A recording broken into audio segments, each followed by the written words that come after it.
welcome to So We're Watching That Right, a podcast where two lesbians bully each other for having the same taste in an anime. I'm Becky, scientifically certified best girl. And I'm Val, everyone's favorite harem protagonist. There is so much love in the world, and somehow all we get from it is an avalanche of anime. Starting, as seems to be the standard this season, with Journal with Witch, episode 5. You know, if we did a play-by-play of this episode, I think it would sound quite goofy. Yeah. But because it is this show, it is completely built out of the deepest possible pain.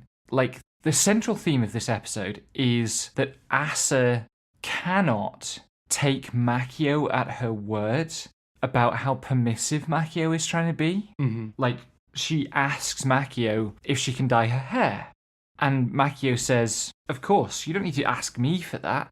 And Asa noticeably doesn't dye her hair. Mm-hmm. And there's a scene later where they're coming home from a thing, and there's a guy in a suit at their door, and it's a lawyer. And he starts grilling Makio really hard because there's a charge on Asa's bank statement for like 300,000 yen, Mm-hmm. which is a lot of money. Yeah. And Makio doesn't know what it is or why it's there. And there's this long, painful scene of like this lawyer probing because he clearly is concerned that Makio might be ripping Asa off. Mm-hmm. And eventually Asa cracks and confesses that she took the money out without clearing it with Makio at all, which she's legally entitled to do, because she wanted to buy a laptop so that she could start making music on her own, because she is a keen musician and she's thinking about joining band club at school and like going into like being in a band and stuff.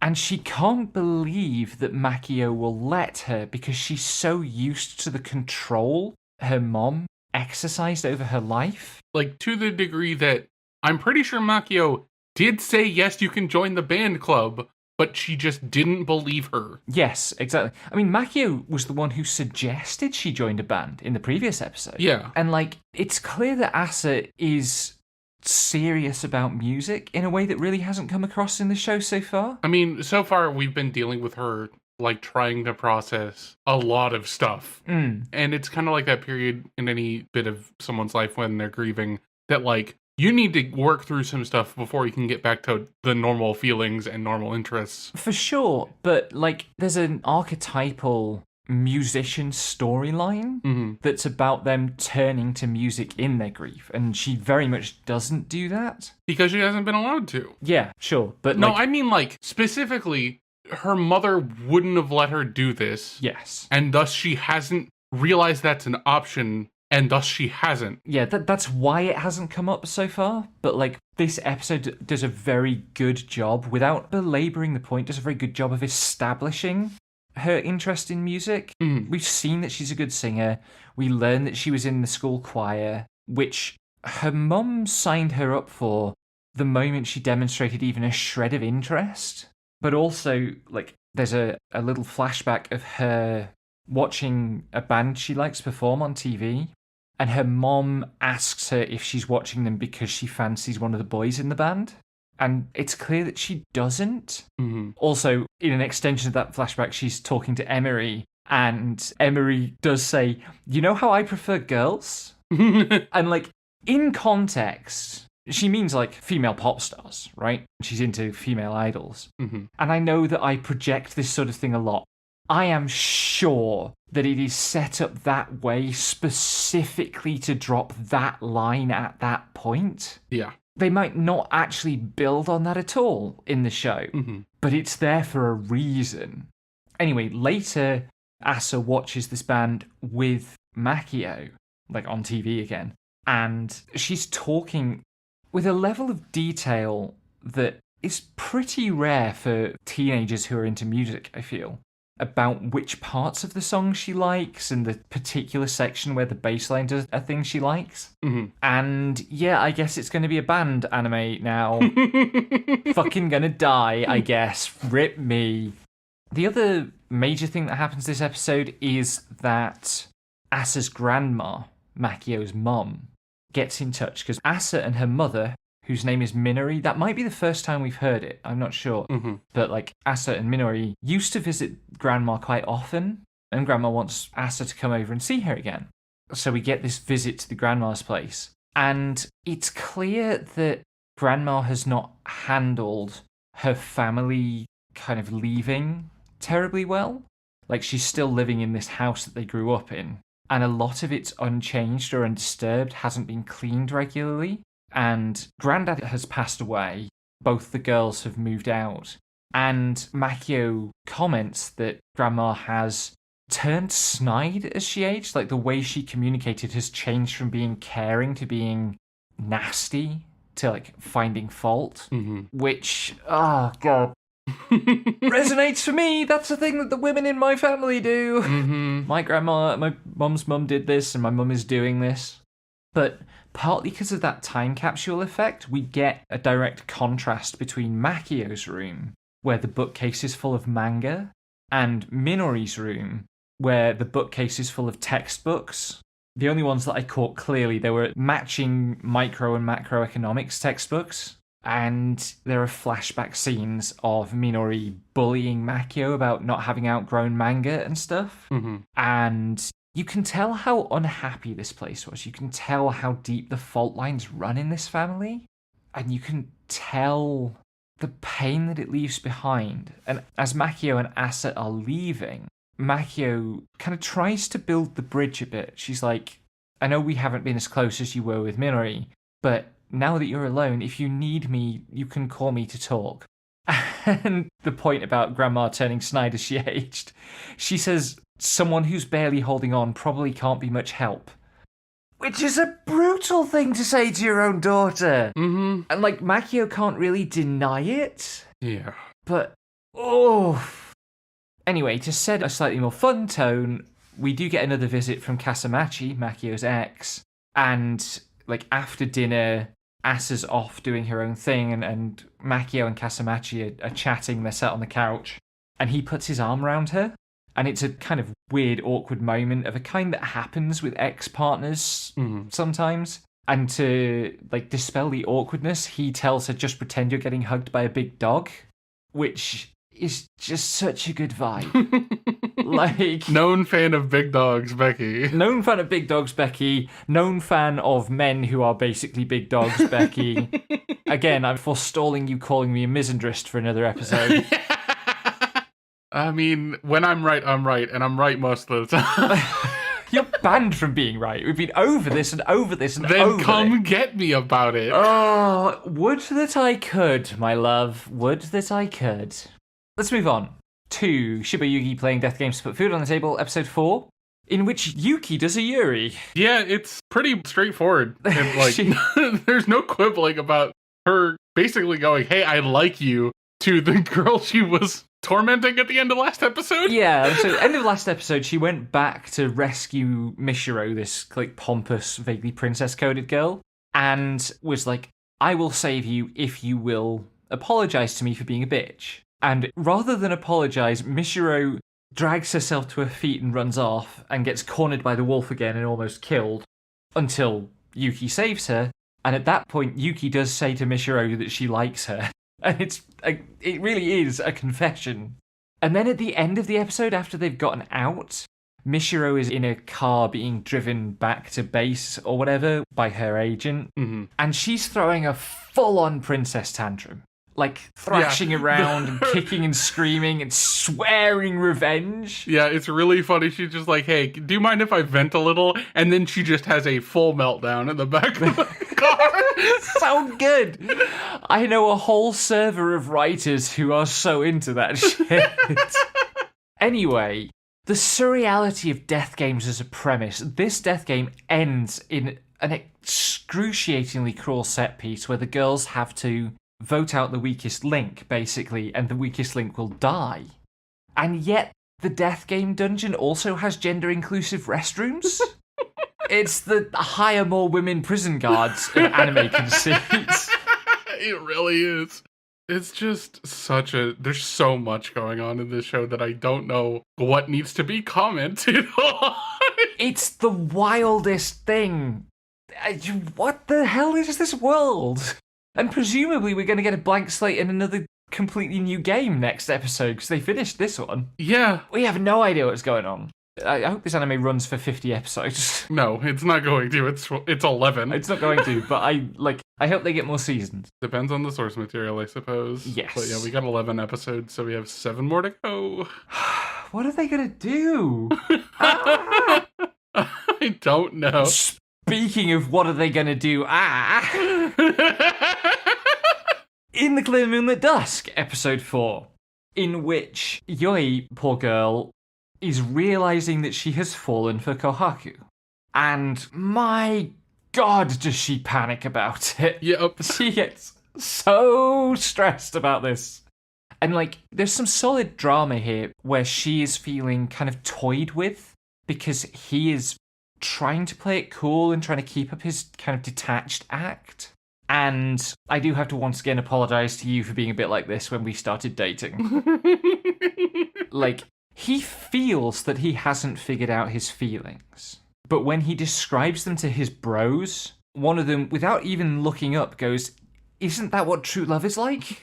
So I think he's getting there, at least. Yeah. And, they didn't manage to go for gyoza at the end of their date because she got called into work. So he invites her for gyoza. And she's super happy about the gyoza. She really wants gyoza. Honest, it's totally not about him inviting her out or anything. And they go and get gyoza, and his bros walk in, and he won't let them sit with them. And they sit across the room, and they're just staring at them with the metaphorical popcorn to hand. Mm-hmm. And he eventually, moves to sit next to Yoi rather than across from her so that he's blocking their view of her. Yeah. Which is just hilariously, possessive. And also just, sets her off again, oh my god, we're so close. What? Yes. He puts his hand really on hers and she's freaking out. And, after he takes it away, she's like, "My hand feels like it's burning." Which, that's a real thing. That feeling happens. Mm-hmm. And then afterwards they're walking home and it's awkward. And he's telling her that he still hasn't figured out his feelings, which hurts her. She wants him to figure out his feelings. She's realised she wants him to be in love with her, which, good news down the line, babe. But, he says, "Well, okay, can I try something?" And he leans in for a kiss. And he stops. And gives her, one more final out. Mm. And while he's doing that, and while she's processing it, he's just "Wait, nope, I need to bail on this. We just had gyoza, my breath is terrible." Yeah. It's really good. Yeah. That part is probably sincere, but it is also possible that that's just his excuse for realising he can't hack it. Yeah, I think it's a little mix of both, and he probably doesn't know why he's nervous now. Yes. She goes home, and we get introduced to her sister, who is great. Her sister got all the femme in the family. She's gorgeous, and she instantly figures out what's going on. This is a weird... Yui's sat on the couch on her phone, and sister asks her a question, and she doesn't respond for a second too long, and the sister instantly knows. Yeah. You've got a boyfriend. This is a weird character design note, but she looks like the leader of the church from Fire Emblem Three Houses. She's got that same vibe. Let me see if I can find the right one. I think I know the one you mean. I'm being a little bit distracted by the fact that I've almost exclusively seen, Edelgard. softcore porn of that character. Yeah. I've only seen her in, really sexified fan arts. Yes, that one. Same eye shape and everything, I think. Yeah. And in the game, maybe it's the same amount of boob as well. In most of the art I've seen, way more boob. Her tits are out most of the time in fan art, yes. Yeah. Anyway, the next day at school, she's, avoiding him again. And he finds her and cabadons her. And again is, suggesting that he make moves on her. But he promises that he won't do anything she doesn't want. And she starts to say that it's not that she doesn't want him to do things. But then she hears her friends looking for them and gets spooked and kind of runs off. Because she's hopeless. But I understand, it doesn't really feel like a rom-com. It feels like a romance where it gets embellished to comedy. Mm-hmm. Where, the absurdity of what it's like being a teen in love kind of comes through. And on that note, the episode ends with a boy applying for a part-time job at Yoi's family's restaurant, and his name is Oji. which can mean old man, but can also mean prince. And he's definitely not an old man. Yeah. Speaking, I suppose, of definitely not old men. I mean, for anime, they're ancient. No, remember there was a thing in the previous episode about how Eris is like 22, and that makes him too young for Kondo. Yeah, well, Kondo is the old man. Kondo's an old man, yeah. Anyway, this is Isekai Office Worker. The bean counter's books depend... The other world's books depend on the bean counter. This is why I don't say the full titles, because I get them wrong. Yeah, I know. I love you.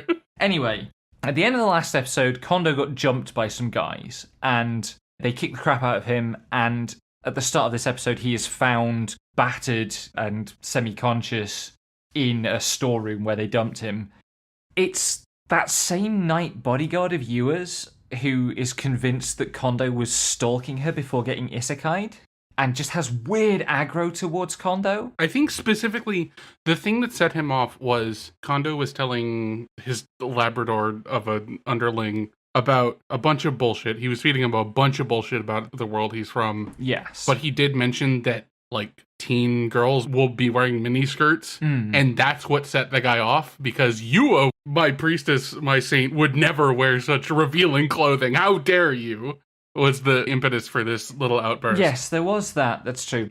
I do wonder, though, because before that, there was the scene in maybe like the second episode where Kondo tries to persuade Yua to not like trust the isekai scenario. And I wonder to what extent that laid the foundation for this. Yeah, it's definitely something that I'm curious about, but I don't know. And this particular knight's attitude to Kondo is so hostile.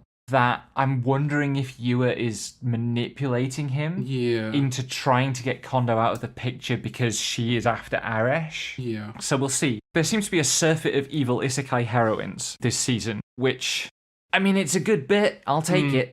Anyway, it's the Prime Minister who finds Kondo and takes him to the infirmary.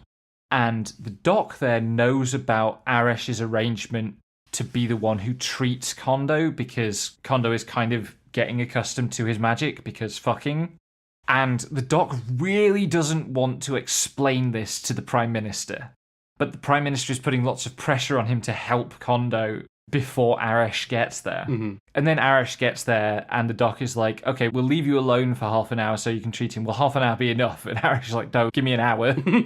After that, they round up the people who attacked Kondo and get proof that they're guilty of it. And Kondo again deploys his like really ruthless pragmatist streak. They're all knights, and the kingdom can't afford to lose knights with the crisis approaching. So instead, he gets them charged a very big fine and has various punishments assigned to them that will involve them doing more work for their jobs and stuff. And it turns out that Kondo was using this to extort money from them so that he could pay Eris for all the healing that Eris is doing. And, like, Eris is not healing Kondo as a service to be paid for. Eris is healing Kondo because he cares about Kondo and also wants to fuck him. But he is eventually persuaded to accept the money just so that Kondo doesn't feel bad about getting all this free service. Which is going to make it all the funnier when Eris eventually has to say, you realise that I like you, right? But I don't think Eris is quite to that realisation yet either. Yep, everyone else is, but... Yeah, some other people are. Word is spreading. Anyway, the saint's journey to cleanse the corruption is about to begin, and this is the thing that Kondo has painstakingly budgeted. And then the kingdom announces that it's going to throw a banquet in honor of the saint and her party disappearing, like going out on their mission. And Kondo's initial response is, wait, we don't have the budget for that. I didn't budget for this. Which, valid. But all of that is swept aside because Nor, his blonde puppy dog friend, gets word that he's going to be at the ball and insists on sorting out his outfit and makeup and stuff. And the result is so slutty. Like, hardcore boy slut vibes. It's great. And we end this episode on his arrival at the ball and Eris seeing him from a balcony and being appropriately impressed.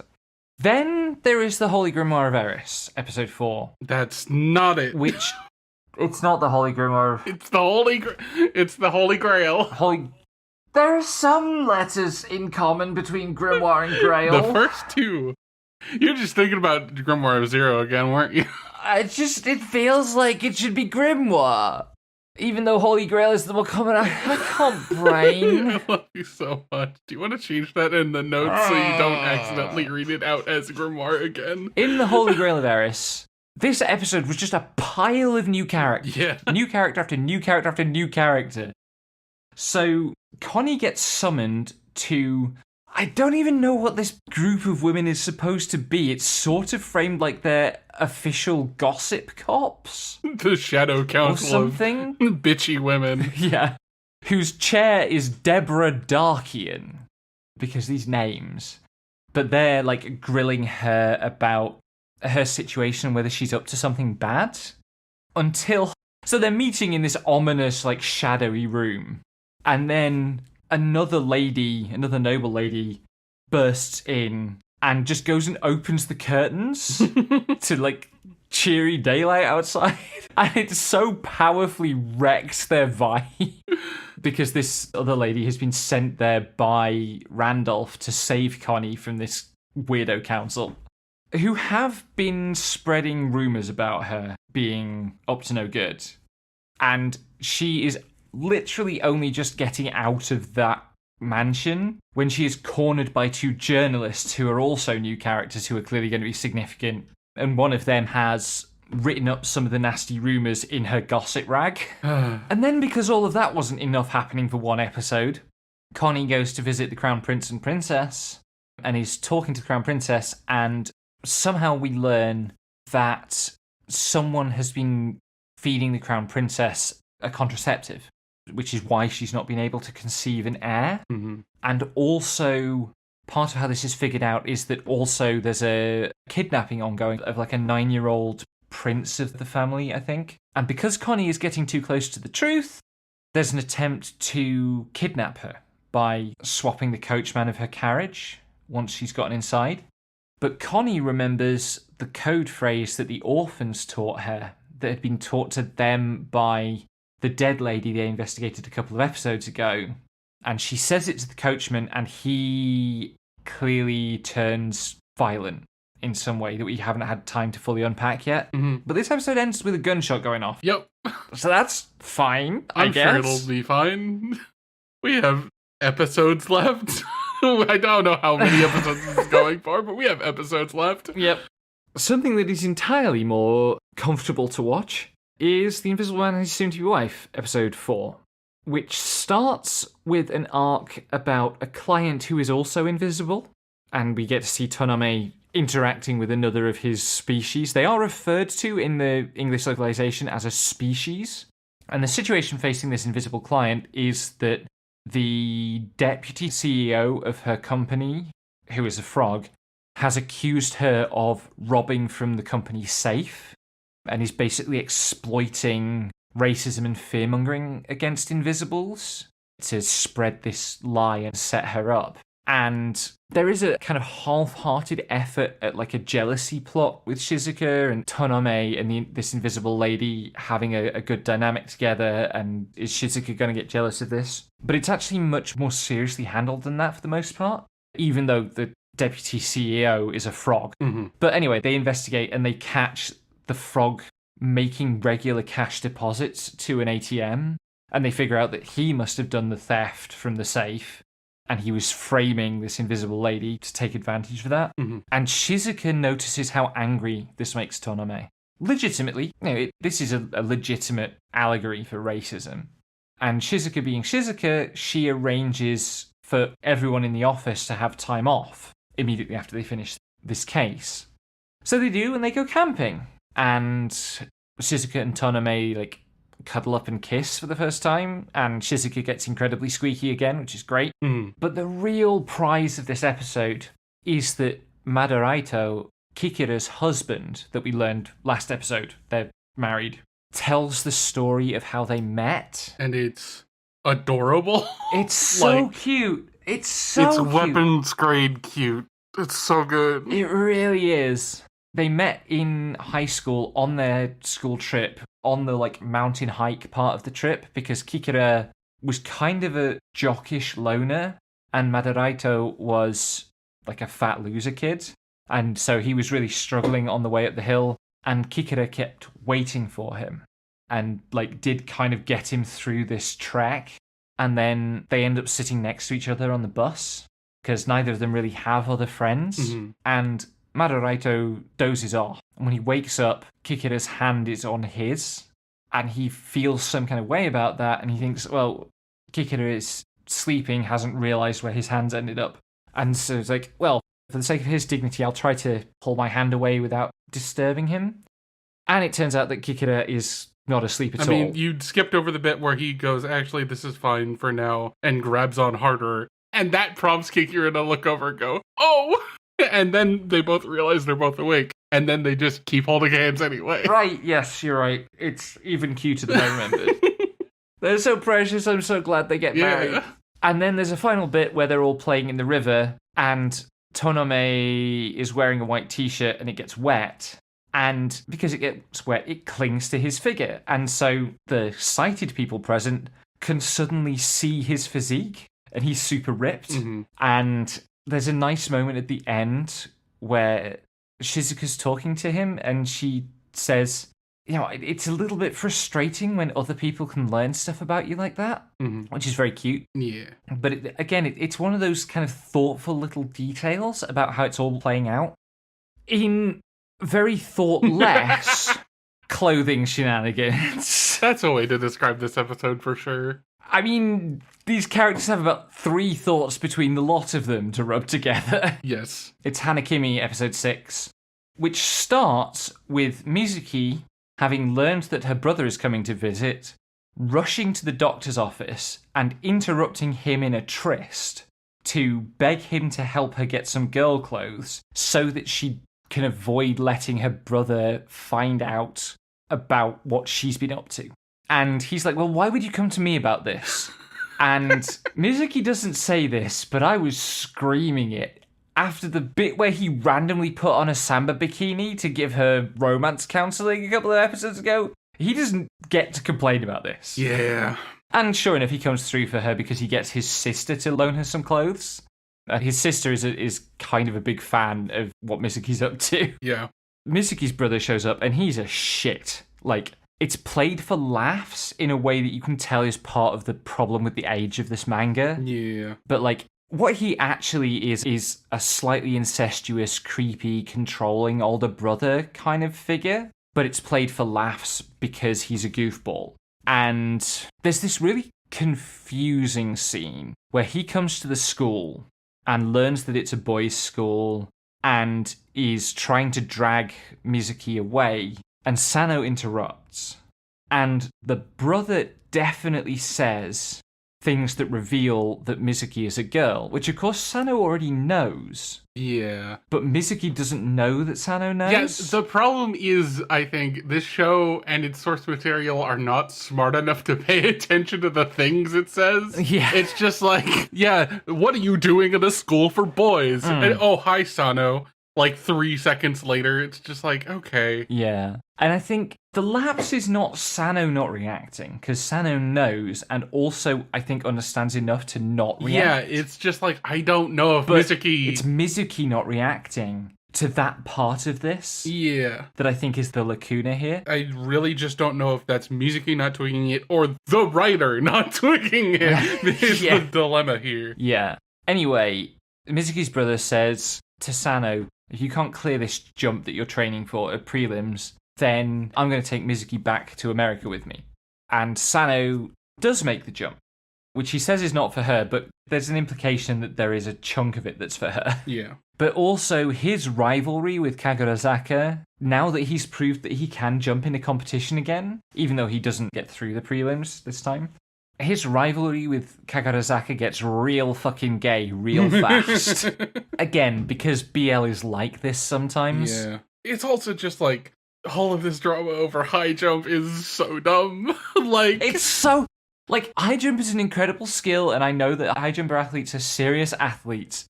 I cannot imagine a girl having a conversion on the road to Damascus moment and travelling halfway around the world for the sake of a crush on a high jumper's technique. It's also just like, you jumped! Yay!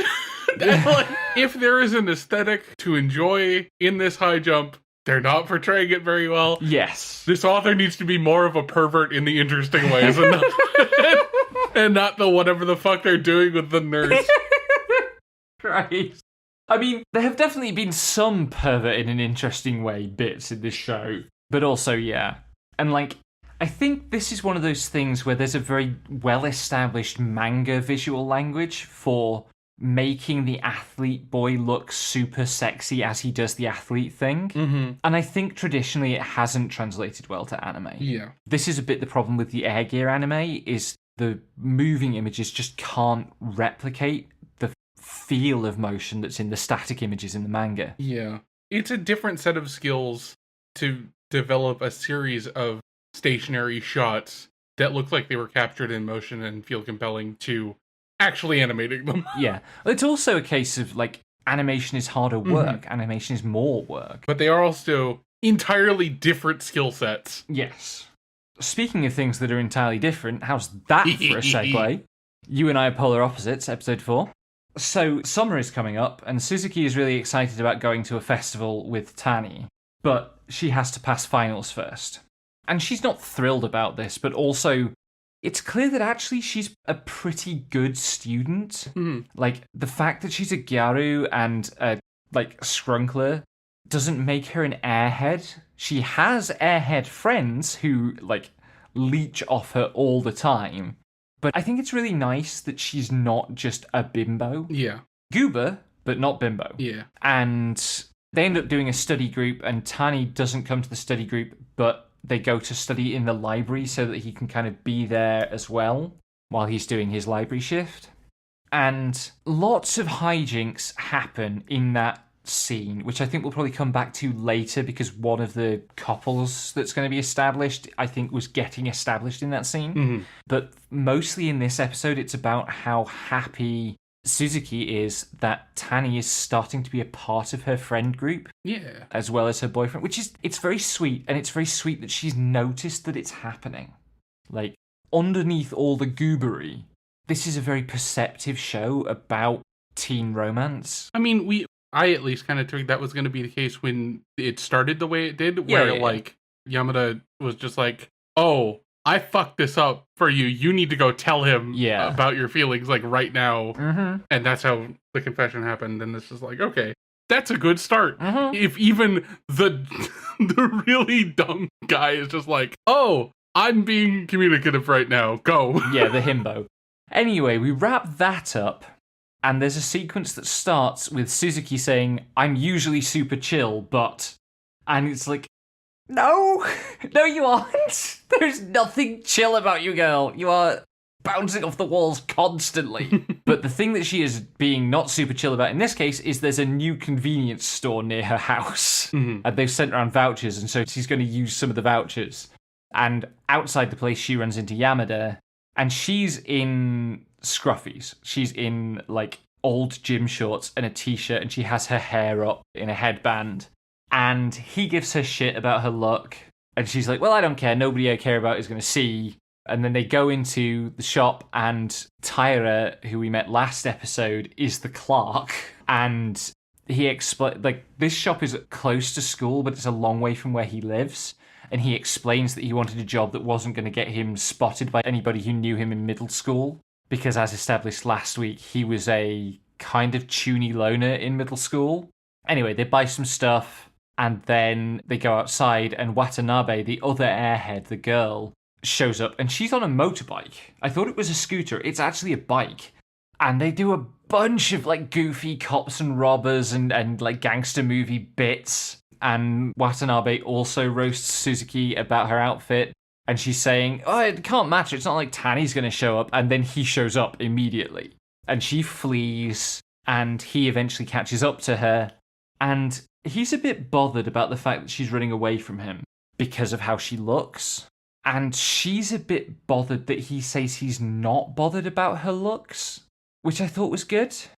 Like, it's not just that she's a good-looking girl. She's a gyaru. She puts a lot of time and effort into her appearance. and it's emphasized throughout her character design. And, there's an element of her wanting that effort acknowledged. Mm-hmm. So when, on the times where Tani says, but I don't care about how you look, I like you, that's a cliche, and it's a cliche that phrases like that are the quickest way to a woman's heart.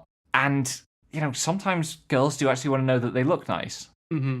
I think it's important for him that she knows that, like, even when she's not feeling up to being her best self, he's still going to appreciate her. Yeah. But he's bad at communicating, which has been established. Yes. Even if he understands his own feelings, which is not guaranteed. One of the things this bit does is it, I think, establishes that there's a really good foundation here for a long-term relationship, right? These are sentiments that will survive the honeymoon period that they're still in. Mm-hmm. And we get a couple of really nice contemplative moments about how nice the air is, like on a late summer night after rain, which is something that Suzuki tells Yamada that she really appreciates. And then she's riding on the back of Tani's bike, and he starts talking about how much he likes it, and she's really happy to find that that's something they agree on. And then they do go to the festival together, and she goes in yukata, and she looks great, and he calls her beautiful. And her response to that is, I think this is the first time I've ever been called beautiful. Which might be true, probably isn't, but it might be. It's certainly the first time she's been called beautiful by a boy she likes. Mm-hmm. And she's on cloud nine the whole festival date, except for the times where she gets worried that they're being too coupley. Because they do at one point see a couple, like, on a bench behind some of the stalls, making out pretty enthusiastically. Mm-hmm. Which, side note, they're a chubby couple. I'm glad for the representation in a show like this. Yeah. Anyway, then they leave the festival because it's very crowded, and Tani's found a place that they can watch the fireworks from that isn't at the festival. And they almost kiss, which is great. Speaking of almosts. And then there is You Can't Be in a Romcom with Your Childhood Friend, episode 5. Which starts with Akari stalking Ayu in the school shop. And when he calls her out for it, because he absolutely knows she's there, she just grabs the first thing off the shelf next to her and is like, I don't know what you're talking about. Don't be so self-centered. I was just here to buy some bread. And the bread that she's picked up is like the super extra evil spicy curry bread. Yeah. And she is warned off of it several times by Ayu going, no, you're not getting this. This has sent people home before. You need to not do this. He's trying so hard to look after her, and she's so stubborn that she ends up eating the whole thing. Yeah, and the only way she makes it through it is she's holding his hand. Yep. And at the end of that, she confesses to him. Except she says and then Suki, passes out from the spiciness. She says Suki, and then she's like, oh, I love spicy stuff. And then she's just delirious and passes out. Yes. Incredible work. Then they get their finals results, and Ayu is freaking out about his grades for some reason. And we don't find out what his grades are. For a bit. Not for a bit. First, we find out that he feels like he needs to be on Shio and Akari's level if he's ever to, like, be with them in any way. Because they're beautiful and they're the focus of so much attention at the school, and he's just a schlub in his own head, right? Whether that's true or not, I don't know. It would be pretty fun and chaotic if actually he's also kind of regarded as a school heartthrob and just doesn't realise because he's so bad at understanding women. I could see that happening. Yeah, me too. God. What if that's the source of the fourth girl? Oh. It's not going to be. She's definitely going to be another childhood friend. But also it would be very funny if she just swanned up out of nowhere. I expect her to be like, maybe a senpai from sports team in middle school. Yeah, that seems very plausible. Anyway, he's freaking out about his grades and he's studying really hard and neglecting the girls, and they're trying increasingly more and more desperate things to get his attention. And eventually it is revealed that he got extremely high marks, like mostly in the 90s and 180, one high 80, which is better than either of the girls got. Although not better than Runiko's grade in her entrance exams, which are straight hundreds. And when he learns that Shio and Akari only have, like, good-ish grades, he's like, well, okay, we're not going to do fun summer stuff, you're going to study. Then, I think that evening, he's in the bath and he kind of falls asleep, just, like, stewing. And he wakes up and the 3 girls are coming into the bathroom because they've decided to have a pajama party, so they're bathing together for funsies. Mm-hmm. And instead of, like, letting them see him and just waiting their turn, it's one of those baths that's got the roll-up kind of thermal cover to keep the heat in.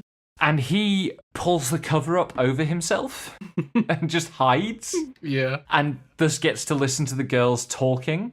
And Runako twigs that he's in there and gets in kind of on top of him, basically, so as to cover for his presence. And then interrupts when another girl is about to get in also. Yeah. By talking about whether they have crushes on him. Yes. And, like, she says very clearly, I would like it if he confessed to me, which he hears. And that pushes the other girls to admit that, yes, they would like it too. Within earshot, and he didn't pass out or anything. He didn't pass out or anything. He did, like, flinch a bit. I mean, I meant from the, like, he's been in the hot bath, and now he's getting pressure cooked by the lid, too. Yeah. Anyway, Shio and Akari get so flustered about admitting this that they leave without getting in the bath. And Runako leaves as well, which finally means Ayu can get out of the bath. And then as he's toweling himself off, Runako comes back in to pick up something she deliberately left behind to give her the excuse. Yep. And she tells him something like, I hope you're going to take responsibility for this one day, big brother. It's so good. And I like, there is no immediately obvious tell that she noticed, but she was the only one facing the bathtub when the lid first started getting moved, and I was like, she definitely saw. So I felt extremely vindicated. Definitely saw. It's so good. It's so good. And then because that's not enough, there's another day, and Shio and Ayu go to the library to study together, and afterwards they're sitting outside the library, kind of like brain busted, and they start talking about the durability of childhood friendships, and Ayu is assuring Shio that they will always be childhood friends. And she says, basically, even if I asked you out... Hard cut to the ending. It goes to the ending, and we're like, yes, she did it! One of these stupid girls actually communicated clearly with this boy. And... it cuts back. Then the credits end, and she's playing it off as a joke again. Girl, please, you could have this boy if you just communicated. We don't know that. That's true.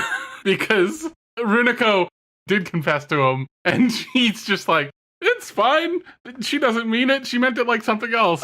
He deserves every erg of his suffering. Yeah, I mean, he's fucking suffering. Remember how a couple episodes ago, he was just like, oh, maybe they're fighting over me, and then got immediately shot down? Like, this boy is suffering beyond what he deserves. They are also problems. It's fine. Yes. Everyone in this show is a problem. Speaking of problems. In Gnosia episode 16, Yuriko makes good on her promise that Yuri will find out what the deal is if they clear the festival game, which they have done. Because what happens is that Yuri loops into a world line where no Gnosia get aboard the ship. And what they find is that they're also aboard the ship. Mm-hmm. And we have 2 Yuris, and that makes the universe melt. Yep. And we get some real good, like, trippy the universe is melting shit, while Yuriko explains that the Yuri we've been following that's doing the looping is a bug in the system that gets created in a world loop where the real Yuri dies because of the Gnosia. But in world loops where the ship doesn't get any Gnosia on it, the real Yuri doesn't die, so the bug encounters the real Yuri, and that ends the world.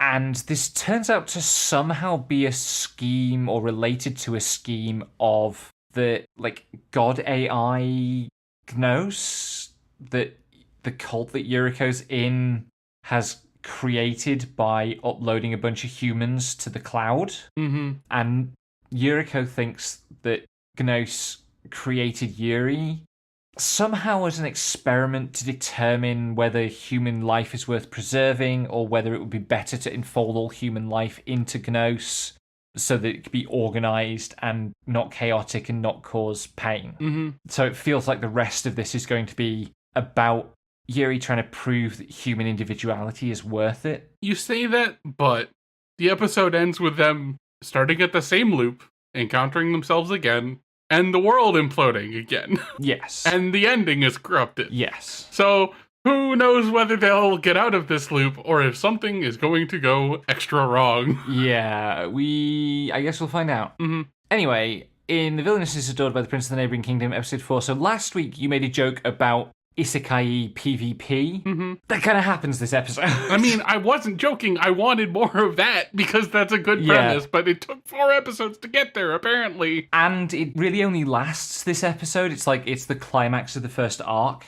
So the idea of Akari using the holy prayer that she's got is that this is a magic so powerful that any country would want to try to marry its heir to Akari because she's got the power. Mm-hmm. And Akari is trying to use it as a lure to claim Prince Seahorse because she thinks she's entitled to this because she's the heroine, and it doesn't work. And she just ends up officially engaged to the first prince, the blonde guy. Mm-hmm. And so a couple of nights later, Akari teleports into Tiara's room at night while she's asleep, and Tiara wakes up, and Akari confronts her and basically goes, I know that you're also isekai'd, and you should dump Seahorse so that I can have him, because you died before you played his game. I've played his game so many times. I love him more than you do. He should be mine. God. Fucking gamers, It's a man. real good scene. It's a real good scene. Because also she's like swerving between that sentiment and also gushing in like, we're both fans of the same game kind of way. Mm-hmm. Very, very funny. And she tells Tiara some bits of the plot of the second game. But when Tiara refuses to break up with Seahorse, Akari attacks her, like with magic, only for Aqua to show up and protect Tiara. And Akari kind of turns the pathetic act on and is like, they're forcing me to marry Prince Heart Knights, and you should want to marry me for my power. And Seahorse gives this stone cold put down where he goes, I can make my kingdom great without your power. I don't need you. It's savage. Anyway, then we are relocating to Seahorse's kingdom, Marin Forest, and to the plot of the second game. Because the heroine of the second game isn't Akari, it's this girl that Aqua is going to meet walking on the beach, who is probably a mermaid. We get a glimpse of her in this episode. And Akari writes Tiara a letter. She gets put in like magic prison after attacking Tiara, which severely limits her magic power, but she can still use her magic letter spell, and she writes Tiara a magic letter, which is all like, I'm going to try to make the best of it with Prince Heart Knights and yada yada yada. But then at the bottom, in Japanese rather than in this world's writing, it says, if you lose to the second game's heroine, I'll never forgive you, which is really good. And apparently Seahorse's kingdom has fairies. There's a bunch of fairies in the OP, so we're probably going to meet those. And then the last shot of this episode is 2 mysterious dudes standing in the sky commenting on Seahorse coming back to his home country and what kind of girls he brought with and stuff. So, yeah, I don't think we're going to get much more PvP isekai stuff.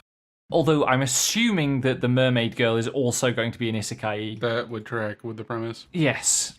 In other isekai news, technically... I think that's spoilers for a few books down the line, but... Yeah. So Roll Over and Die, episode 4. At the end of the last episode, they jump down a big hole to get away from a cursed ogre. They find themselves in a secret facility where the church was manufacturing the horrors. This is Flum and Sarah, the nun. Mm-hmm. And they are fighting a cursed ogre down there. Flum once again has to draw on the lesbian buff that she gets from thinking about protecting Milkit. They do defeat this monster, and then the hot one from the 7 Great Demons shows up, whose name is Nagas. Mm-hmm. And I have been trying to make a joke about that name all week, and I just can't come up with anything good. But Sarah, being a nun, immediately attacks Nagas because she's a demon, and Nagas, talks her round. Says, hey, you know how you just were in a lab full of horrors that was covered in church insignia? The church is bad. And Sarah is, converted, basically. And then later in the episode, Sarah apologizes for prejudging Nagas And it kind of looks like Negas falls for her on the spot.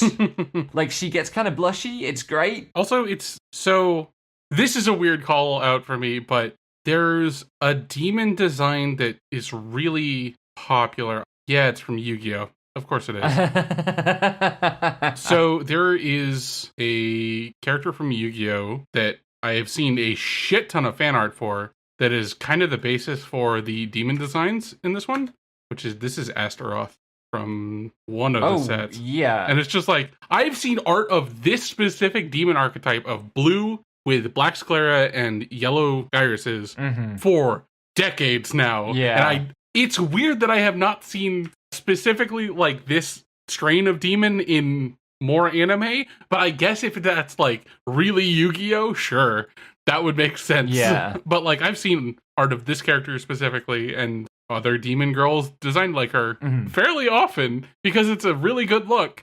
And Negas and the other demons are designed like this in Roll Over and Die. Speaking of which, I just opened up my anime list page for Roll Over and Die, and the score is 6.66. Let's go. Perfect. Sorry, I need to correct my Yu-Gi-Oh comment. Apparently, this is really funny. It's not Yu-Gi-Oh! It's a brand of chocolate wafers packaged with collectible trading cards starting in 2005. And that would do it. Yep. That would also explain how none of this penetrated into any Western market. Yeah. Anyway, there was a cute girl in the hero's party, so I tried confessing to her. Episode 4, Yoki has a bad day. Yep. He sets out to go and visit Cecilia, and then a bajillion things go wrong in town. He ends up arrested on suspicion of pickpocketing because he was caught taking his wallet back from someone who pickpocketed him. Eventually, he is cleared of that and ends up with Yuga basically venting to him emotionally about how everything's fucked up in the hero's party. And what Yoki does is he gets Yuga to realize that he's been blaming everyone else in the party for his own decisions. At which Yuga rushes off to, like, apologize to Mikuna. And he's got some, like, bullshit protagonist power among his suite of powers that means he always, like, bursts in on her when she's changing and stuff. But they do manage to kind of reconcile and get the vibes back together. And Yoki has finally got some time alone with Cecilia when the rest of the hero squad bursts in to apologize for how they've been treating her. Boy can't catch a break. Then there is Tuning to the Midnight Heart, episode 4, which I found when I went to like put some notes in the show notes for this. I had almost no feelings about the main plot of this episode. It was much less irritating than previous episodes, honestly. So this is clearly a pretty strict school, right? It prohibits students having part-time jobs, and also snacks are banned in school, which includes throat lozenges? Yeah. Which is fucking wild. What the fuck? Well, the idea behind banning snacks is they distract you. So even if they have a purpose, like throat lozenges, they probably don't want kids doing them. Like, I have heard of schools like that. It's not that I don't believe schools like that exist. I just think that's such a bad decision. Yeah, it is. Like, having coughing fits is going to be worse than the distraction of a throat lozenge. Anyway, this is an episode about Uzuki, who is she actually the president of the broadcasting club? I believe she is, yes. And she's the, like, vice president of the school council. And she wants to be a, like, news anchor, but she knows that means she's going to have to go to a good college, and that means she's got to study extra hard. And this boy is like, you should chase all your dreams. You should study hard and stay in the club. He does have a good line, though, which is, anyone who chases two rabbits and doesn't catch either is either a fool or alone, and you are neither. That's true. And then it's sports day, and the broadcasting club have to do like a bunch of broadcasting around sports day, like commentary and stuff, which they're pretty bad at. And every time one of the girls is in one of the events, somehow they end up dragging Boy into it, and he ends up having to do the lion's share of the work and still loses really badly. Like, they do what's the jousting thing called? Cavalry battle. Cavalry battle. The thing where, like, you have 3 people running around with another one on their shoulders. Except that because they get 2 injuries in their group, he's just carrying... Is it Uzuki? Is it Nene? It's Uzuki. He ends up just carrying Uzuki around by himself. Yep. And then 2 of the girls are in the scavenger hunt, and they both pick him. and he ends up carrying them both, even though they're on the opposite team to him. It's fucked up, but he gets so mad that he only got second. Oh, he got second for the opposing team. While carrying two girls. It's crazy. The show. Like, he picks one up bridal style and then, like, slaps the other one on his back, and he still got second after being way behind. Fucking dude. Yeah, he wins his, like, I forget what event he does solo, but he wins that. One of the sprints, I think. Anyway, tell me about A Misanthrope Teaches a Class of Demihumans, episode 4. Well, I told you about it already, but I'll tell the audience. So, it's an Usami episode of the rabbit girl who's been kind of snarky perpetually, but it turns out the reason that she wanted to become human is a woman who is not doing well because she is 76, and when you get that old, your health is something you need to keep an eye on. And it also turns out she's not a rabbit who wants to be a human, but a rabbit plush who was around for basically all of her owners' like major life events, and she was keeping her company when she was talking about the first boy she got a crush on, and when they started dating, and when they got married, and when they started having kids. And she wants to be a human so that she can tell her how much she loves her. Oh, that's so cute. And yeah, she gets permission to go to the hospital, but only in her plushie form. And that is not good enough for her. So she basically begs her teacher to make something happen so that she can go to the hospital. And what they eventually settle on is they will just hold hands the entire way because the ring that keeps him aware and connected to the school works as long as it's like something he's touching. So they hold hands on the way to the hospital, and then he's just like, wow, I'm so sleepy, and whoops, I took some sleeping pills. I'm gonna take a nap right here because I've been running low on sleep. You should take this ring and go see your friend. And he just conks out right there on a bench in the hospital, and she goes and sees her friend, and they have a good time chatting, but she's basically like, yeah, I probably only have a month left, so I won't be here when you come back, if you come back next year. And they part ways. And then Usami decides that she's going to do her best to become a doctor, so that she can help people and be a comforting doctor and presence in their lives. And then she gets docked a bunch of points, so it's going to take longer for her to graduate. Yep. That's what happens. And he got a pay cut for 3 months because he broke the rule. Yeah, that tracks. Yep. Anyway, Reborn as a Dragon's Egg, episode 4. The dragon runs away from the slime that was cursed and fucking up his scan ability. He sees what he thinks is a pot that turns out to be a magic pot, and there's a bunch of stuff about him like smashing magic pots. Then he sees a clay bear, and he thinks, if I can't find actual pots to keep things in, maybe I can kill the clay bear and use its clay to make pots. And the clay bear takes advantage of its ability to shift forms to make fighting it difficult, but he does defeat it and get a bunch of clay. And there's a big chunk of this episode that's just him doing crafting stuff. Yep, very Loner Life in Another World. Yeah. He's just like, I'm playing Minecraft now. Yay. Yeah. I mean, very kind of lit RPG in general. But at the end of it, he's like out picking mushrooms and stuff, and he comes to a very pretty field of flowers and goes out into it, and he encounters a lizard, which has all the poison attributes. And the lizard bites him, and he gets poisoned, and he's fallen over in the field of flowers, and the lizard is watching this. And the title of the next episode is The Toxic Woman Turned Out to Be Wife Material. Yep. Which I am sure is not going to resonate with us in any way whatsoever. Definitely not. The lizard's design made me think of Faye, the little dragon from So Much Spider, So What? When it's not evolved yet, it's just like the little goober. Oh, yeah, a little bit. I also thought skunk. Like lizard skunk, which is a wonderful combination, I suppose.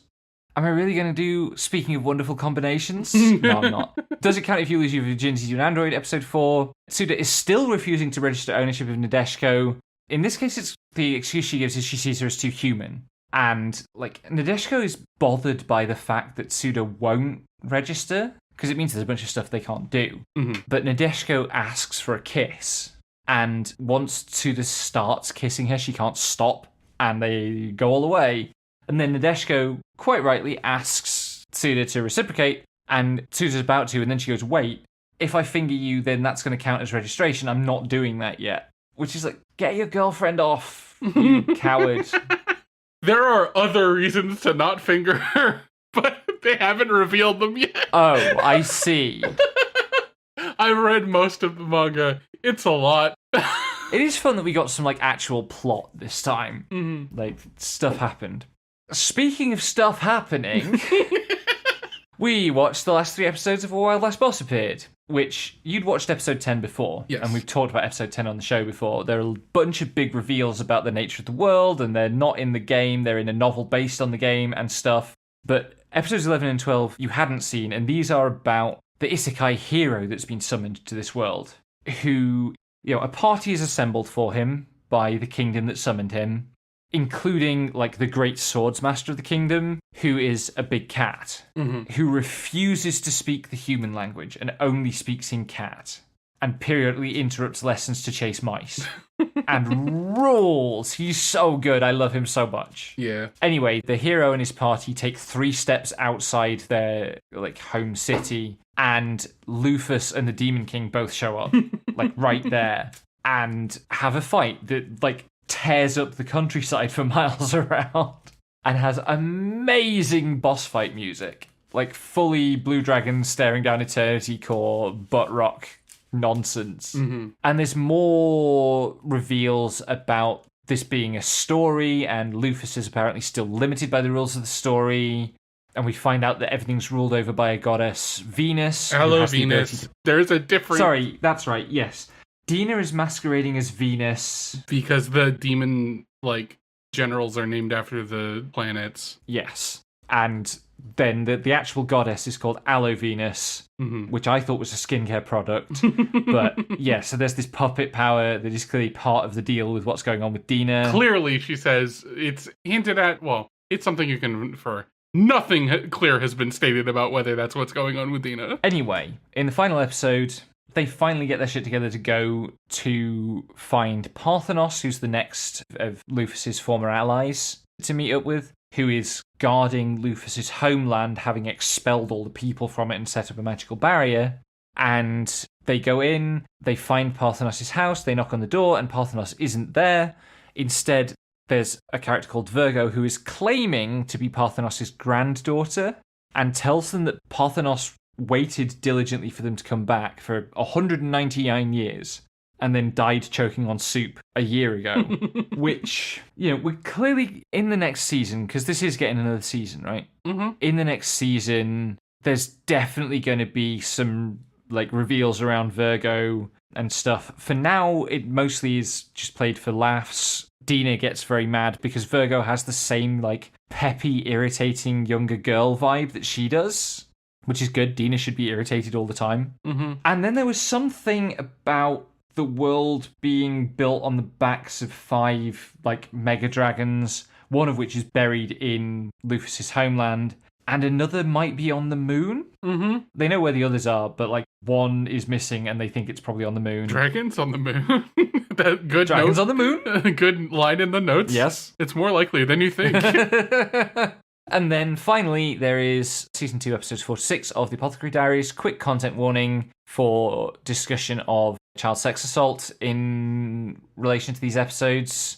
Things get pretty grim. Before that, though, there is an episode about an old shrine that's in the palace complex, which is used for testing Imperial blood. And the Emperor has attempted it a few times and is going back to try again.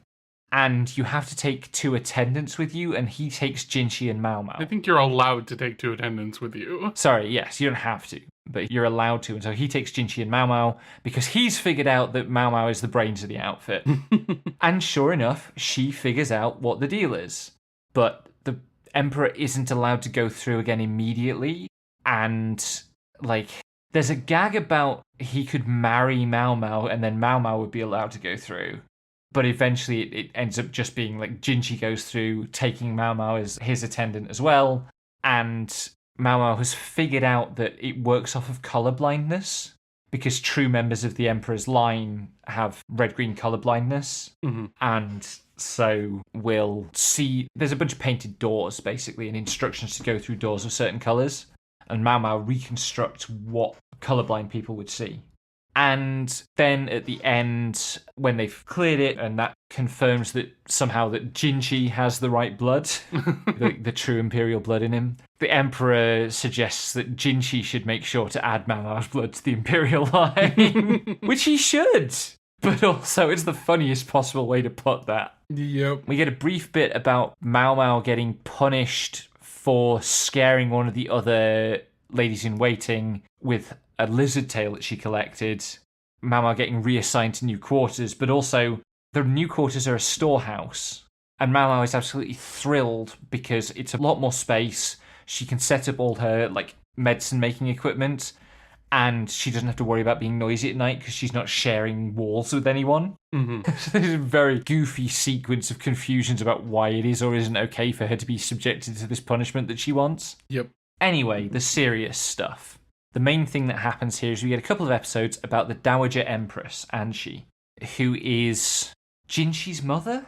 Mm-hmm. And the Emperor's mother as well, actually. Yes. And so the previous emperor, the current emperor's father, was a paedophile.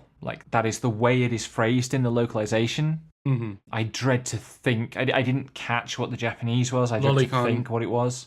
Was it? Oh, God. Ugh. I mean, at least that is framed as evil here. Mm-hmm. Up until this episode, they have only talked around his proclivities. Yeah. And, gone, well, no one has anything nice to say about this fucking dude. Yes. He was not a good emperor.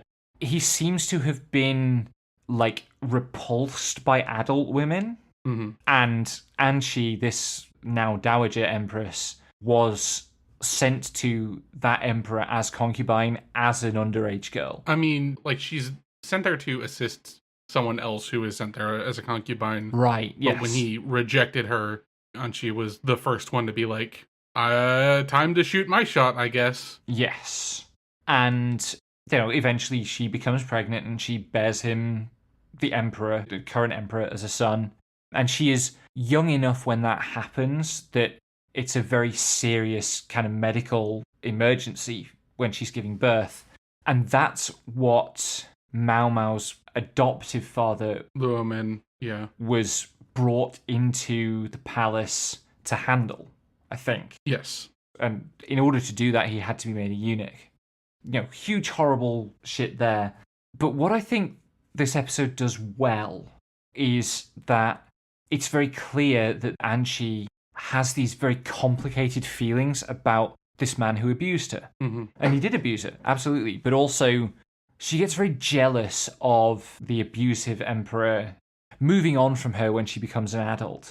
And eventually they find a painting that he did of her, that it's clear that this was in some sense necessary for her to heal from what was done to her. Mm-hmm. And I think the episode does a very good job of portraying an abused woman having those very complicated feelings about her abuser, which are a real and a common part of abuse. Yeah. But are so hard to do right. It was a gut-wrenching couple of episodes to watch. It was really hard. But I think that in itself is a testament to how well it was done. Mm-hmm. And that, for today's episode, so we're watching that right, is that. Mm-hmm. Because we still haven't got time to catch up on a bunch of stuff, because I have been wretched fucking busy the last couple of weeks. But hopefully things are settling down. Mm-hmm. So We're Watching That Right is a project of Slimebug Productions. Intro and outro music is by me, graphics are by Val. You can find us on Blue Sky at slimebug.social, YouTube at youtube.com/slimebugproductions, Patreon at patreon.com/slimebugproductions. Download all episodes from Libsyn at slimebug.pro and join our Discord via the link in the description. Thanks for listening, and until next time, may anime neither betray nor disappoint you.